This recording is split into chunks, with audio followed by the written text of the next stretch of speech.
Assalamualaikum warahmatullahi wabarakatuh. Kami dari kelompok 3 beranggotakan saya sendiri, Neglil Diana Putri, Saya Nurul Laylatul Fitriah. dan yang ada di belakang layar yaitu Mbak Nurul Istiqomah akan membawakan podcast untuk tugas teknologi informasi yang bernarasumberkan Ibu Yasmin. Podcast ini berjudul Pembagian warisan dan keterkaitannya dengan anak hasil di luar nikah. Jadi menurut Ibu, bagaimana jika ada ayah yang memberikan warisan secara adil? Ya tidak adil sih, secara 1/2 itu setengah-setengah. Kayak misalnya di suatu keluarga itu ada 2 orang anak, nah terus harta warisannya itu langsung dibagi 2, nggak sesuai dengan perhitungan dasar yang sudah dijelaskan dalam Al-Quran gitu. Oke. Ini konteksnya itu dulu. Ya. Saya jawab dulu. Ini versinya memang pembagian harta warisan, terutama di Indonesia. Ini kan pembahasannya cukup banyak ya. Apalagi yang ditawarkan di Indonesia pun ada dari undang-undang, ketetapan dari Mahkamah Konstitusi yang kemarin itu tahun 2010, kemudian ada yang di kompilasi hukum Islam bagi orang Islam, nah gitu. Kemudian ada lagi nanti hukum adat yang bisa dipakai, dan ini gimana? Ini harus ditelaah dulu. Jadi nggak serta-merta dari pertanyaan yang ditawarkan atau yang tadi ditanyakan itu, jadi memang harus dibahas dulu satu persatu, ya kan? Ini permasalahannya gimana? Nah, kita kembalikan lagi dari pertanyaan yang tadi dilontarkan, harus dipilah dulu. Ini untuk masyarakat yang mana, kan gitu? Masyarakat Muslim ataukah dia non-Muslim, ya kan? Kemudian Muslim tapi dia ikut aturan adat. Nah, itu harus diperjelas dulu. Itu harus diperjelas. Kalau yang pertama misalkan dia Muslim, nah ini memang kasuistik. Kalau Muslim jelas di Islam itu, ya kan, di Al-Quran sudah dijelaskan bahwa di surah An-Nisa, ya kan, di situ untuk pembagian harta waris sudah ada ketetapan dan jelas di situ bagian-bagiannya. Tidak maksudnya itu nas yang jelas, ya, tanpa ada bantuan hadis, bagian-bagiannya itu sudah jelas. Nah, tapi dari ayat tersebut kita juga harus tahu, ya kan, anak-anak ayatnya juga harus tahu itu pasti ada asbabun nuzul, itu jelas, ya kan.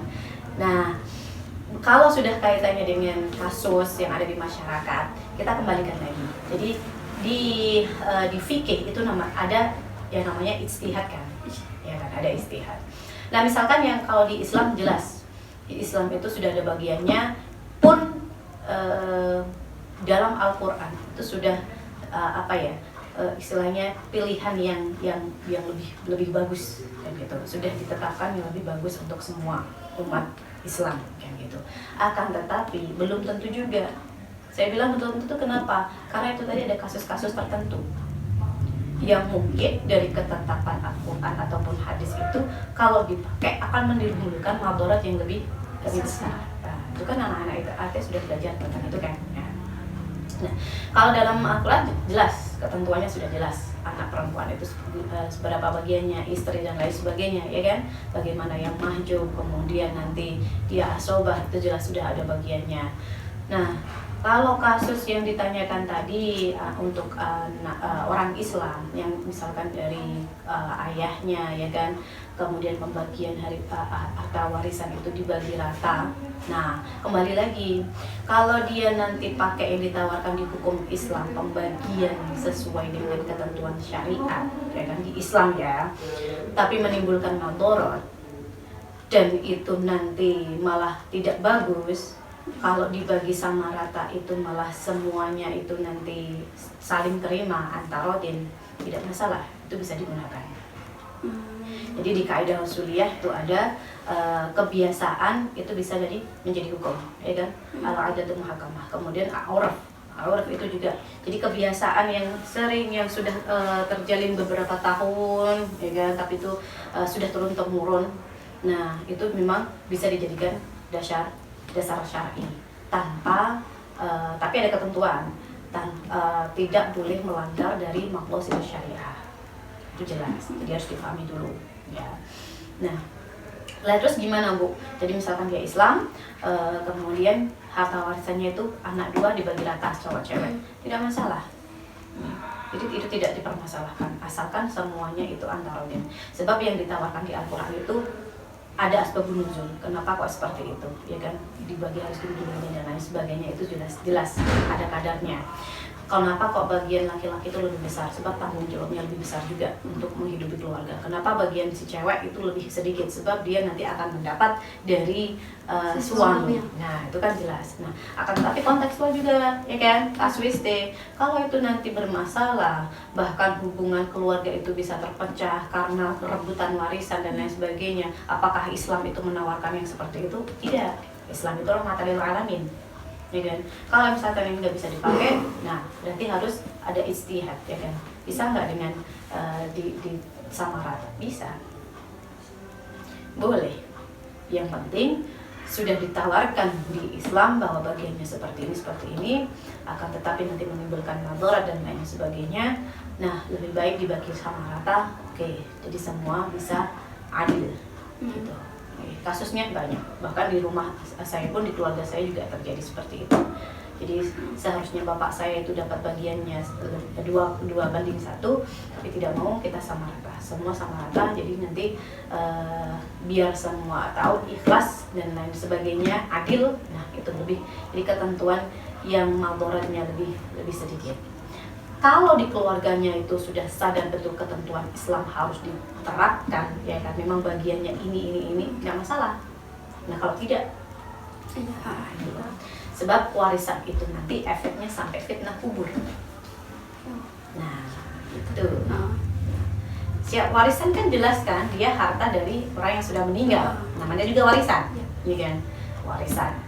Jadi daripada nanti menimbulkan fitnah kubur, dibawa sampai mati, apalagi yang sudah meninggal otomatis, ya kan, itu digunjingkan anak-anaknya, nah itu malah menjadi madarat lebih besar. Karena pembagian sama rata itu diperbolehkan dalam Islam.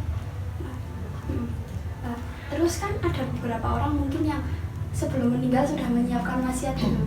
Nah itu dalam wasiat itu kan bagaimana disesuaikan kayak keinginan orang yang mati gitu ya, sebagian ini untuk orang ini, untuk sebagian ini untuk yang ini gitu loh Bu. Nah itu kalau misalnya kok pada misalnya anak-anaknya itu malah menimbulkan perseteruan gitu loh Bu. Oke.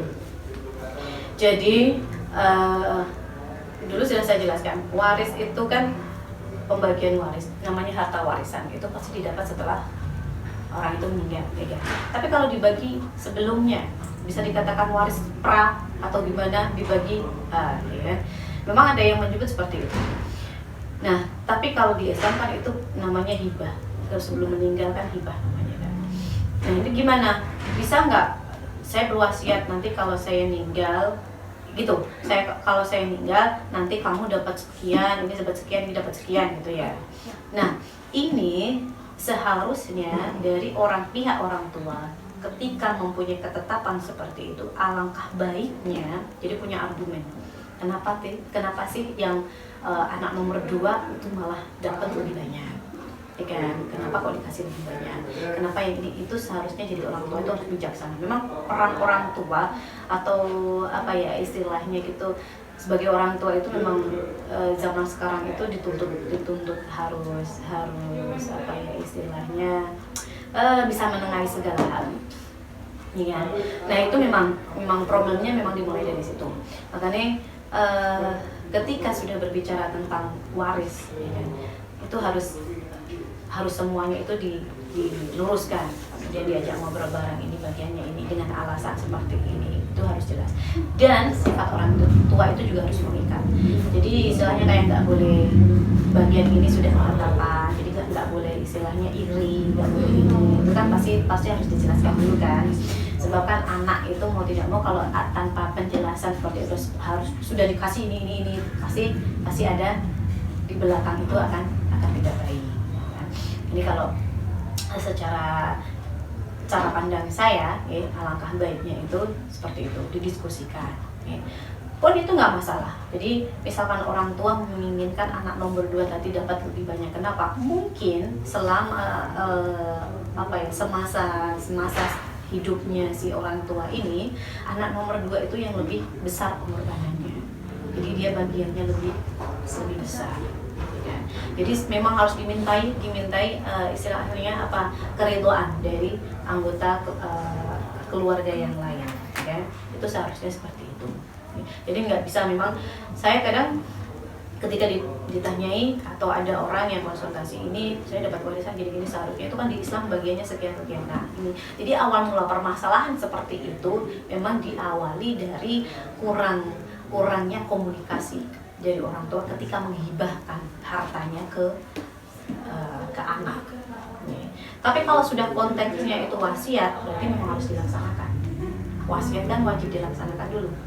Dilaksanakan, habis itu nanti dibagi, setelah selesai, nah baru diwaris, sisanya itu diwaris. Ada, ini memang ada. Jadi memang nanti bilang ini karena dia itu selama hidup sudah bantu saya gini-gini, nanti bagian warisannya tolong dibagi. Kalau anak-anaknya itu agamanya itu sudah bagus, insya Allah ngerti. Memang dia yang lebih tahu orang tua kok gitu. Jadi sebelum berbicara tentang warisan dan sebagainya, ini makanya waris itu makanya kan ketika orang meninggal itu saya pernah bilang Allahumma la tahrimna ajrahum inna ba'duna wala. Itu kan doanya seperti itu kan. Kenapa kok masih ada mengkait-kaitkan dengan orang yang masih hidup di dunia? Nah, sebab itu nanti fitnahnya dibawa kan di dunia akhirat itu tetap dibawa. Jadi harus pintar-pintar berkomunikasi dengan ahli waris. Kalau ini wasiat, misalkan kenapa itu harus ada alasan. Jadi itu seperti itu. Jadi pembagiannya itu adil, andilnya ini harus dilihat. Kalau adil pakai hukum Islam nggak bisa dipakai, bisa pakai hukum ada, dibagi sama rata atau seperti apa gitu. Itu seperti itu. Boleh diperbolehkan, tidak masalah. Jadi misalkan kok dibagi sama rata, kemudian apalagi tadi terkait dengan pertanyaan yang kedua, seperti sudah diteras, sudah di itu ya diterangkan oleh orang tua ini. Betul. Jadi ketika menghibahkan itu nggak bisa, nggak ada semua anggota keluarga itu nggak bisa. Jadi wasiat itu kalau bisa, kalau mau membagi warisan gitu ya, nanti dibagi gitu sebelum meninggal itu seharusnya semua anggota keluarga itu ada. Karena itu harus ada. Jadi biar jelas, biar nanti di belakangnya nggak jadi fitnah. Terus mau sedikit curhat nih kan, di keluarga saya itu ada mbahnya saya itu menghibahkan suatu tanah kepada cucunya, kan masih belum balik, berarti masih ditanggung orang tuanya gitu kan. Nah, tapi yang nanggung malah si kakaknya dari orang tuanya itu, Pak D-nya. Nah, setelah anaknya itu besar malah kayak tanahnya itu masih dipakai terus gitu loh. Nah, itu kayak boleh diminta apa harus kerelaan dari orang yang lagi memakainya itu. Nah, ini kalau terkaitan ada bukti hitam di atas putih, ya kan di Indonesia itu kan nggak bisa, kita kan nggak pakai hukum Islam takut kan, harus ada bukti hitam di atas putih ya. Apalagi Nabi saja menyatakan bahwa setiap transaksi, segala macam transaksi, ya kan itu harus tertulis, ya kan harus ditulis. Kenapa sih beliau sudah sampai mengatakan seperti itu? Nah ini efeknya. Jadi kalau nggak ada saksi, nggak ada bukti tertulis, nah nanti takutnya ketika hak seseorang itu dirampas, nggak akan bisa diambil, ya kan? Nggak akan ada penguat untuk ngambilnya. Kalau secara syariat dan secara hukum dua-duanya, ya kan? Misalkan seperti itu, kita harus lihat dulu ketika si mbahnya tadi menghibahkan, ya kan? Memberikan itu ke cucunya, ada saksi nggak? Ada. Nah itu bisa jadi kan sandaran hukum nanti kan, ada saksi. Walaupun memang orang zaman dulu itu nggak ada tertulis, ya kan? Belum. Tapi ini harus dibudidayakan. Jadi segala sesuatu yang berkaitan dengan bermuamalah, ya kan, itu harus selalu dicatat. Nah, kalau misalkan ada saksi, kemudian sekarang si anak, si cucu itu sudah balik, kemudian mau diambil, itu haknya. Itu hak. Boleh lah. Boleh. Diambil boleh. Nah, tetapi ngambilnya itu kan juga karena memang ada aturan ya kan, nggak langsung ini gini enggak. Jadi harus dikasih pengertian. Nah, si Pak D-nya itu tahu nggak kalau dulu itu memang itu harta wasiat yang memang ditujukan ke keponakannya. Tahu. Nah, kalau tahu apalagi dengan sadar, ya seharusnya dia mau dong ngasih, ya. Apalagi dia sudah memanfaatkan tanah misalkan ya. Tanah itu dimanfaatkan plus tanpa ngasih kompensasi ataupun bagi hasil, ya kan, sudah nggak ada kan. Nah gitu, seharusnya itu sadar diri harus dikembalikan. Nah itu Bu, itu kan pas maksudnya si orang tuanya itu kan udah sadar harus ada kompensasi untuk anak saya gitu Bu. Nah tapi kan pernah suatu saat pas mau diminta kompensasi, beberapa bulan sebelumnya memang dikasih kompensasi terus. Nah saat itu kan baru aja panen, terus nggak dikasih, malah orangnya itu, Pak D-nya itu kan kayak itu loh, jelek-jelekin lah, ngapa sih gitu loh. Gitu. Ya itu memang nanti efeknya kan seperti itu. Jadi kenapa kok ya seperti itu, ya memang namanya manusiawi memang sifatnya seperti itu. Rasa serakah itu pasti di diri setiap orang itu pasti ada, tinggal dia bisa memanage atau tidak. Kalau dia bisa mengendalikan, otomatis dia akan sadar. Tapi kalau nggak bisa mengendalikan, namanya juga ya maksudnya uang kan, siapa sih yang belum butuh uang kan gitu ya, otomatis dia akan lupa, itu hal biasa. Nah memang gimana ini caranya? Jadi caranya agar istilahnya hal yang seperti itu tidak terjadi lagi dan stop lah, istilahnya cut ya, itu mending diupayakan dengan cara negosiasi dulu, ya kan, antar mediasi antar keluarga itu yang bersangkutan tadi, saksinya ini dan ini sudah balik, dan apalagi masih ada wali bapak ibunya. Nah ini insya Allah saya sudah siap untuk mengelola, ya itu nggak masalah itu. Jadi pertama itu harus mediasi dulu, ya kan, jalan kekeluargaan gitu. Tapi ternyata kalau nggak bisa, jadi boleh pakai ranah hukum, asal ada saksi itu tadi bahwa itu dulu dihibahkan ke anak saya gitu. Sebab kan sekarang kalau nanti tanah itu akta tanahnya itu sudah namanya Pak D-nya itu, mau dicari cara hukum bagaimanapun sudah nggak bisa. Sebab sekarang itu harus ada bukti hitam di atas putih. Karena sebelum itu terjadi, dimusyawarahkan, diminta baik-baik dulu. Kalau tidak, langsung di ranah hukum. Jadi biar nanti akta tanahnya yang di situ sudah atas nama si anak itu tadi. Nah, dengan bagaimana caranya? Ya ada saksi itu, ya. Nah, seperti itu di depan notaris, biar nanti diubah namanya, harus dipecah, itu lebih bagus. Jadi syaddu zari'ah kan kalau dulu belajar, jadi memotong perkara yang menimbulkan madarat lebih besar itu harus segera dilaksanakan. Terus kalau jika ada seorang ayah ibu yang kaya tapi udah nggak punya siapa-siapa lagi kecuali seorang anak, tapi anak itu hasil di luar nikah gitu dong, apakah boleh tetap diberikan sebagai ahli waris gitu?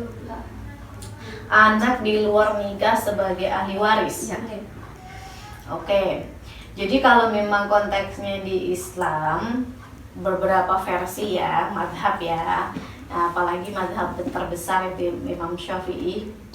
Nah, memang pendapat dari Imam Syafi'i itu ketika anak itu di luar akad, ya di luar akad nikah, ya kan, nasabnya kan dia turun dari ibunya, nggak ada nasab bapak kan gitu.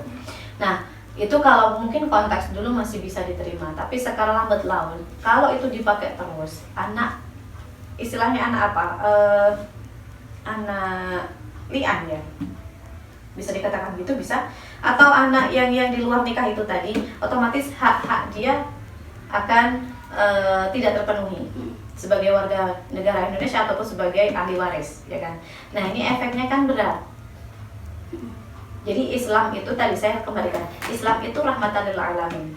Nah, kalau nanti seperti itu, otomatis hak dia untuk mendapatkan warisan dan lain sebagainya, nah otomatis tidak bisa terpenuhi.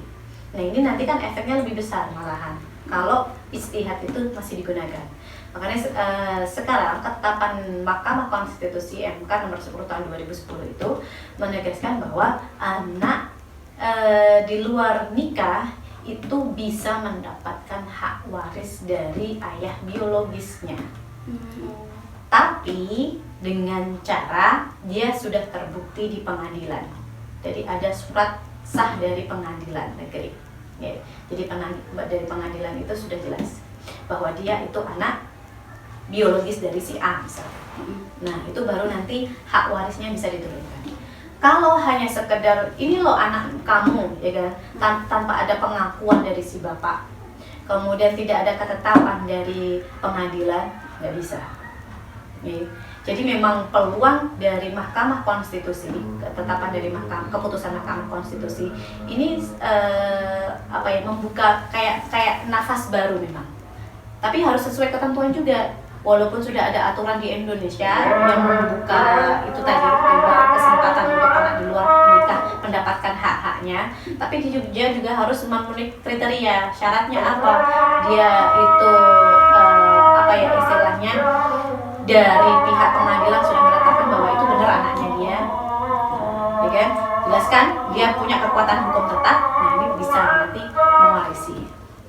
Berarti kalau misalnya ayahnya itu merasa tidak mau disalahkan gitu, tapi udah ada kayak bukti, kayak hasil DNA itu jelas anaknya si A itu.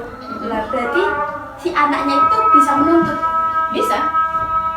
Jadi kalau sudah ada hasil DNA, kemudian diadilkan di pengadilan, ya kan? Jadi sudah mulai proses hukum ya, proses hukum bahwa pengadilan ternyata memutuskan bahwa benar si A itu adalah anak dari si bapak tadi, ya kan? Nah, otomatis bahwa itu tadi karena sudah keputusan pengadilan ya harus menerima. Sebab kita itu negara hukum. Kok berarti mempermainkan hukum Islam? Bukan. Tidak. Jadi tidak mempermainkan hukum Islam sebenarnya. Sebenarnya justru malah dari ijtihad atau ketetapan Mahkamah Konstitusi itu pengen menjunjung hak-hak setiap warga masyarakat, terutama yang muslim. Kalau yang muslim dengan aturan yang seperti itu, dengan doktrin ulama-ulama yang menyatakan bahwa di luar nikah itu tadi tidak berhak atas waris dan lain sebagainya, nah otomatis nanti kan kehidupannya dia tidak akan terjamin. Terus gimana itu hukum-hukum yang lainnya kan gitu? Diskriminasi dong. Apakah Islam itu mengajarkan diskriminasi? Nah ini loh. Sebab Islam itu kan kalau kita telaah baik-baik, kemudian kita pakai betul-betul, ya kan, ada solusi. Pasti ada solusi. Tanpa mengubah isi Al-Quran itu tidak, ya kan, pasti ada solusi kan gitu. Nah solusinya yaitu tadi bisa, ya kan, akan tetapi dia harus sah dari ketetapan pengadilan bahwa itu anak dari si bapak itu tadi. Mau tidak mau kalau sudah ketetapan pengadilan dan disahkan harus ikut. Nah, itu tidak nyalahi. Jadi memang sudah ijtihad. Istilahnya kalau Islam ya ijtihad barunya memang seperti itu. Dan ini nafas baru buat anak-anak yang di luar nikah. Dan ini pun sebagai pengingat. Jadi wong lanang itu seneng jajan. Iya sih. Kalau seperti itu nanti efeknya seperti ini kan, ya kan, keluarga tidak barokah, kemudian apalagi anak-anak pasti terpecah belah dan lain sebagainya. Nah ini, jadi ada positifnya. Ya. Kalau hanya sekedar nanti tidak dapat bagian, ya kan, jelas Islam itu diskriminasi sekali dengan perempuan, tidak menunjuk perempuan, ya kan. Nah nanti akan menghalalkan nikah mut'ah itu tadi. Padahal mut'ah itu sangat merugikan ya. Nah, ini kan bahaya juga di situ. Nikah siri juga sudah dihapuskan. Kenapa? Ya, karena itu tadi sangat merugikan pihak perempuan. Lanang nol orang masalah, perempuan akan susah ya kan kalau sudah hamil. Nah, kalau misalnya dari Islam sendiri ya Bu, kan sekarang banyak orang yang kayak yang suaminya Islam, yang istrinya Kristen misalnya. Nah, itu terus kalau ada pembagian warisan tuh gimana? Jadi nanti itu bisa dipakai dua. Ada hukum Islam sama hukum Barat dan adat. Jadi dia peraturan perundang-undangan itu ada, pembagian waris itu ada. Kalau dia Islam berarti harus ikut ketentuan dari kompilasi hukum Islam. Kalau dia non Muslim atau dia adat berarti nanti ada aturan tentang pembagian waris hukum Barat dan hukum adat. Ya, jadi ada. Nah, terlepas dari perkawinan beda agama yang kontroversi, dari penafsiran beda agama yang di Al-Quran itu yang diharamkan itu yang gimana?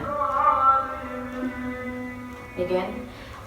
Yang dia itu nggak punya agama atau boleh menikahi yang Nasrani, Yahudi Nasrani.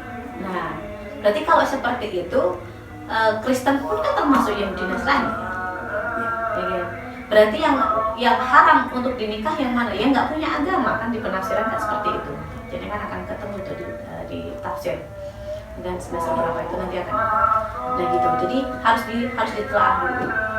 Ya. Yang tidak diperbolehkan itu yang bagaimana? Kalau memang di Indonesia sendiri memang belum mengatur untuk perkawinan yang berbeda agama. Jadi memang harus salah satu tunduk di agama yang lainnya, kan? Misalkan yang dia tunduk ke Kristen, berarti nanti aturannya juga harus ikut Kristen. Kalau dia tunduk ke Islam, berarti semua aturan harus ikut Islam. Nah, tapi kenyataannya, nah biasanya mungkin ditutup-tutupin, ya kan, ada banyak itu artis-artis yang beda agama menikah, ya kan, agamanya nggak disorot kan gitu, dan lain sebagainya.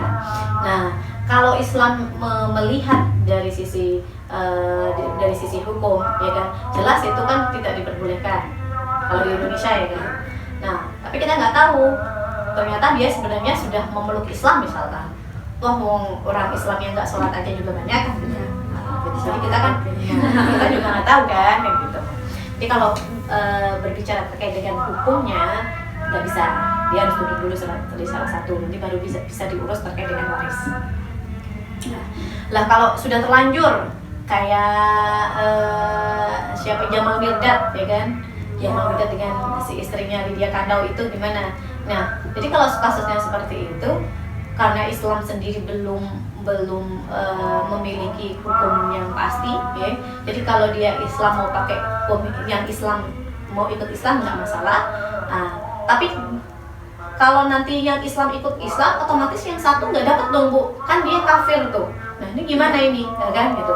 Makanya kan di Indonesia dari ketetapan MK itu, jadi peraturan yang baru itu bisa digunakan hukum adat kemarin. Jadi dibagi sama. Seperti itu. Jadi semua haknya itu terpenuhi tanpa istilahnya mengesampingkan hak-hak ahli waris yang lain. Berarti kayak yang penting di situ ada kerelaan dari semua harus ya. Kalau kan tuh kasusnya gini, kalau yang anak yang cowok itu kan semua pemeluknya Islam. Kalau anak yang cewek itu kan dia Kristen, dua-duanya itu kan Kristen semua. Lah kalau si Jamal Mirdad nanti bagi warisan, otomatis kan yang laki-laki toh yang dapat, yang cewek kan mahjub kan, ya kan, seperti itu kan. Nah, terus gimana ini kan gitu, itu kan problem. Nanti banding dan lain sebagainya. Makanya ada peraturan di Indonesia itu, sebab kita itu bukan hukum Islam, ya kan? Tapi tidak mengenyampingkan hukum Islam. Jadi semuanya itu diadopsi untuk kemaslahatan bersama. Nah, karena terus gabungan pembagian waris itu hukum Islam, kemudian hukum Barat dan hukum adat. Itu aturannya.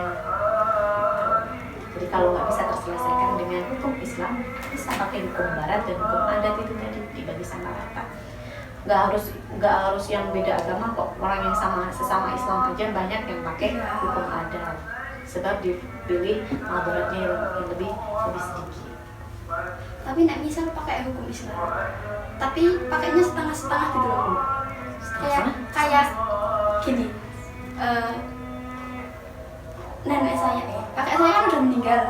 Nah itu kan ada salah satu anaknya yang meminta jatah warisan gitu loh, jatah waris. Nah dari ada seseorang itu ya konsultasi lah, itu kayak toko ya udah langsung bagi ketiga anaknya. Kan kalau dalam hukum Islam kan kayak nanti yang adiknya dapat seberapa, kakaknya dapat seberapa, istrinya dapat seberapa. Nah itu kan malah langsung ke anaknya semua gitu loh Bu.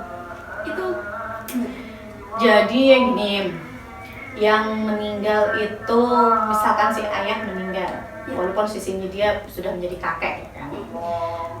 Si laki itu meninggalkan ada anak, masih istri, kemudian ada cucu-cucu, ya kan? Ya kalau di bagian waris kan jelas.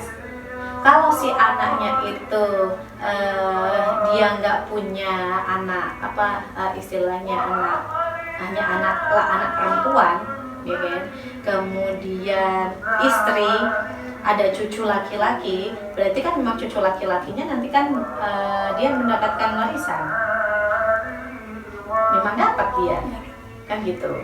Terus jadi kalau di waris itu, okay, harus dilihat dulu meninggalkan siapa, kemudian nanti yang mahjub, yang terhalang siapa. Nah ini nanti jelas ada ketentuannya, kan gitu. Kalau misalkan tadi ternyata si kakek tadi yang meninggalkan anak, ada cucu, ya kan. Nah dari anak itu ternyata masih ada sisa, dan si cucu laki-laki itu ternyata masih di bagian ashabul furud, tidak terhalang, ya berarti dia berhak mendapatkan waris gitu. Tapi nah itu memang harus tahu ya. Nah gimana Bu cara perhitungannya? Sekarang zamannya zaman digital, aplikasi itu banyak ya, jadi aplikasi waris, pembagian waris. Nah ini yang dihasilkan oleh mahasiswa manajemen zakat dan wakaf, itu kan mereka menghasilkan ke aplikasi itu, ya kan? Dimasukkan aja, tinggal memasukkan siapa yang meninggal, kemudian nanti meninggalkan siapa saja ahli warisnya, ya kan? Oh kalau anak cewek semua itu pasti kolom-kolom berikutnya itu akan bisa terisi. Tapi kalau ada anak laki-laki, kolom bawah-bawahnya itu pasti langsung ketutup. Terus sekarang seperti itu. Jadi nggak harus buka kitab, ini kegedean ini enggak. Sekarang sudah zaman digital. Jadi mereka itu bikin aplikasi sudah berdasarkan kitab. Kalau ada ahli waris yang ashabul furud yang utama, ya kan. Nah, kemudian itu terpenuhi semua, otomatis yang seharusnya dia tidak dapat, walaupun dia meninggalkan ada cucu laki-laki, ada cucu perempuan, ada adik, ada kakak misalnya ya. Tapi ada anak yang sudah mencukupi itu tadi semua. Berarti yang lain itu nggak akan bisa diisi kolomnya. Berarti sudah mahjub. Nah, mahjub lain karena ada ahli waris ya yang lebih hak, derajatnya lebih dapat gitu. Kalau salah satu contoh pembagian warisan dengan hukum barat itu gimana? Salah satu contoh dengan hukum barat ya kayak misalnya pembagian sama rata itu hasil kan barat kan nggak ada itu ya kan, bagian seperempat ini nggak ada. Jadi memang hukum barat, ya kan, dari Belanda itu kan memang warisannya itu kan dibagi sama rata. Kalau hukum adat, nah ini misalnya yang di Minangkabau, ya kan, terkait yang kemarin itu dikirimkan saya patrial, ya kan, matrial. Nah, kalau patrial itu kan memang dari jalur bapak, ya kan. Jadi ada tuh contoh-contohnya di Indonesia. Jadi kalau dia anak perempuan dia nggak dapat sama sekali, hanya anak perempuan, hanya anak laki-laki aja yang dapat. Kalau di matrilian ini kayak yang di apa ya ini ya, di suku Batak itu kan dari jalur ibu. Jadi yang anak cowok itu nggak dapat. Ya. Maharnya kan memang dari anak cewek. Yang ngasih kan mahar kan anak cewek kan di situ kan. Nah ini hukum adat. Hukum adat itu seperti itu. Ini penawaran. Jadi ada 3 opsi. Kalau misalkan dia Batak tapi Islam, bisa selesai dengan hukum Islam, alhamdulillah. Tapi kalau tidak bisa harus pakai hukum barat. Kalau pakai hukum adat itu biasanya dia nggak Islam. Iya. Jadi pakai hukum adat aja. Karena di Islam tidak diperbolehkan. Oh iya. Hukum adat itu sebenarnya tidak diperbolehkan di Islam. Sebab kan hanya tertentu yang dapat. Anak misalkan tadi ya, yang Batak itu kan dari cewek ya. Iya. Cewek kan, otomatis dia nggak dapat, dia dapat warisan. Yang cowok, anak cowok itu nggak dapat. Itu Berarti semuanya ke cewek. cewek semua. Makanya itu nggak bisa. Nah, tapi kalau misalkan Bu, jadi kasusnya gini, ya benar nanti warisannya itu dikasihkan di anak cewek. Tapi anak cowoknya itu sudah dikasih harta hibah, bisa nggak? Bisa. Kan sudah terbagi semua, adil semua kan? Yang cewek itu dapat warisan, yang cowok dapat hibah. Nah, Adil sih. Berarti kalau pakai itu hukum adat, tapi di situ udah ada keikhlasan dari semua pihak nggak Bapak? nggak masalah. Tapi Oh. ada nggak contohnya? Nggak ada. Nggak bisa baca gitu. Ada nggak kasusnya itu? Nggak ada. Teorinya ada.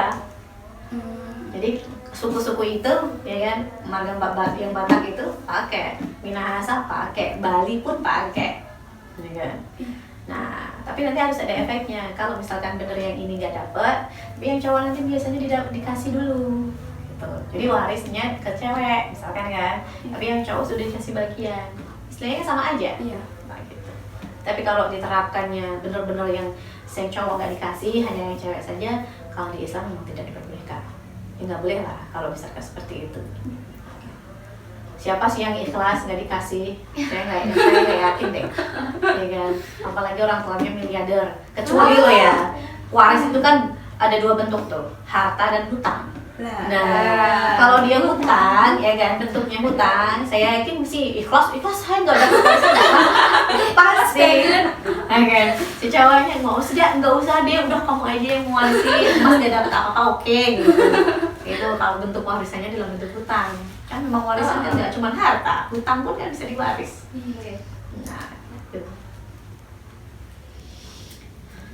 Oke, ada lagi? Berarti kalau anak angkat itu cuma hibah Bu? Apa bisa dapat warisan gitu? Wasiat. Wasiat. Anak angkat kan? Anak angkat. Adopsi itu ya? Iya, wasiat. Sepertiga, nggak boleh lebih dari itu. Sepertiga dari bagian warisan. Jadi misalkan kan anak, ya kan, bukan sepertiga dari semua harta, tapi dari bagian anak. Paham? Narloding. Sepertiga harta. Jadi misalkan ketika orang itu meninggal, si suami ataupun si istri ya, bapak atau ibu itu meninggal, jadi dia nggak langsung semua hartanya diwarisin, nggak. Di situ ada harta gonogini. Harta gonogini dia harus diselesaikan dulu. Harta gonogini di Islam ketentuannya ada nggak ada. Di Quran hadis nggak ada, memang hanya ada di Indonesia, ya kan? Nah ini memang keren itu Indonesia, ya kan? Maksud saya Islam di Indonesia itu sampai memikirkan hal tersebut gitu. Kalau di Arab kan nggak ada kan gitu. Sebenarnya kamu ini ya sudah, saya memberi nafkah anak istri tidak, ya kan? Tapi harta gonong ini tidak disinggung. Jadi di Indonesia itu disinggung karena memang hak-hak istri itu biar terpenuhi atau hak suami. Nah, jadi dibagi dulu harta gonong ini. Yang kalau sudah dibagi untuk istrinya yang harta gonong ini, sisa dari harta gonong ini itulah yang untuk diwariskan. Nah, itu nanti sepertiganya. Oh iya. Gitu nih. Jadi misalkan dibagi ini hak yang apa ya istilahnya, anak bagiannya ini berarti sepertiganya dari itu. Kalau misalkan sepertiga dari seluruh harta, ya banyak lah, nggak bisa itu, ya kan? Otomatis yang aswabul furudnya berarti kan yo nanti dia haknya ya dirampas oleh anak angkat. Jadi hanya sepertiga dari yang sudah dibagi-bagi itu tadi loh. Iya.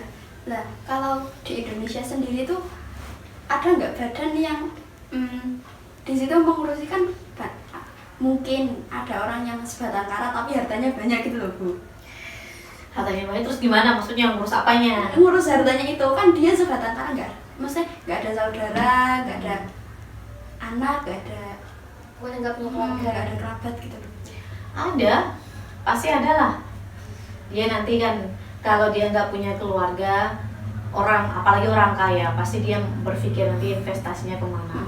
Kan terserah dia investasi kemana, iya kan? Iya. Mau dihibahkan ini nanti karena saya nggak punya keluarga, nggak punya ahli waris misalkan, ya kan, sendirian saja. Nanti ini saya kasihkan ke Baitul Mal, yang ini saya hibah untuk bangun pesantren. Ini kan terserah dia.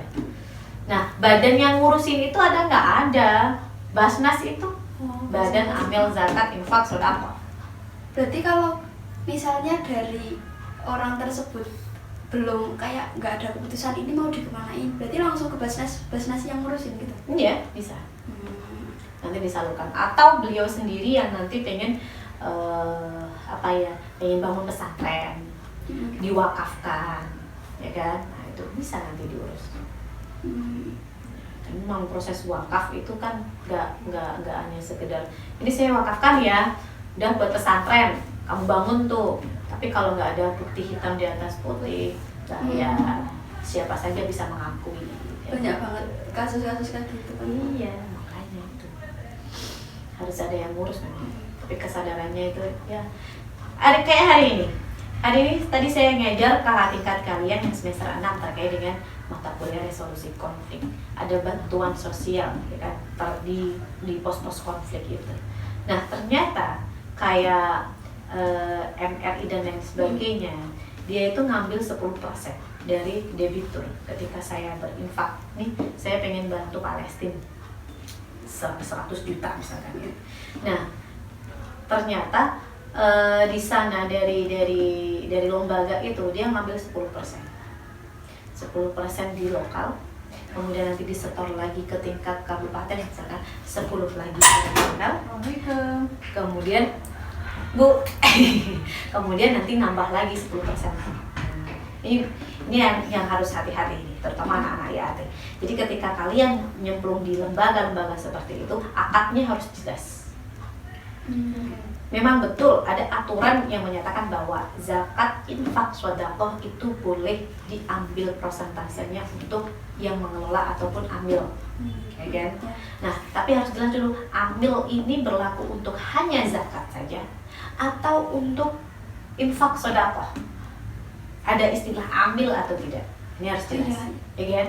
Kemudian persentase yang boleh mengambil 10% atau berapapun persen itu harus akadnya jelas sama ya pemberi. Ya, kalau tidak dikasih tahu bahwa nanti harta yang jenengan infakkan ke lembaga ini diambil 10%, berarti kan di situ akadnya kan berarti masih samar. Gharar kan? Di Islam kan tidak diperbolehkan. Nah, ini makanya harus hati-hati. Tadi yang nyentuh ada 10%. Nah, kamu tahu nggak? Si debitur tahu nggak kalau harta yang dia infakkan itu diambil 10%? Nggak tahu. Nah, itu bahaya. Itu horor. Berarti harus jelas. diketahui. Nanti gini, iya kan, kayak zakat. Ini saya menzakatkan gini, oke nanti 10% karena kita gini-gini, nanti masuk ke lembaga ibu, gitu, ya kan? Karena memang amil itu termasuk dalam yang orang-orang yang asnaf 8 asnaf yang berhak menerima zakat, ya kan? Itu harus jelas.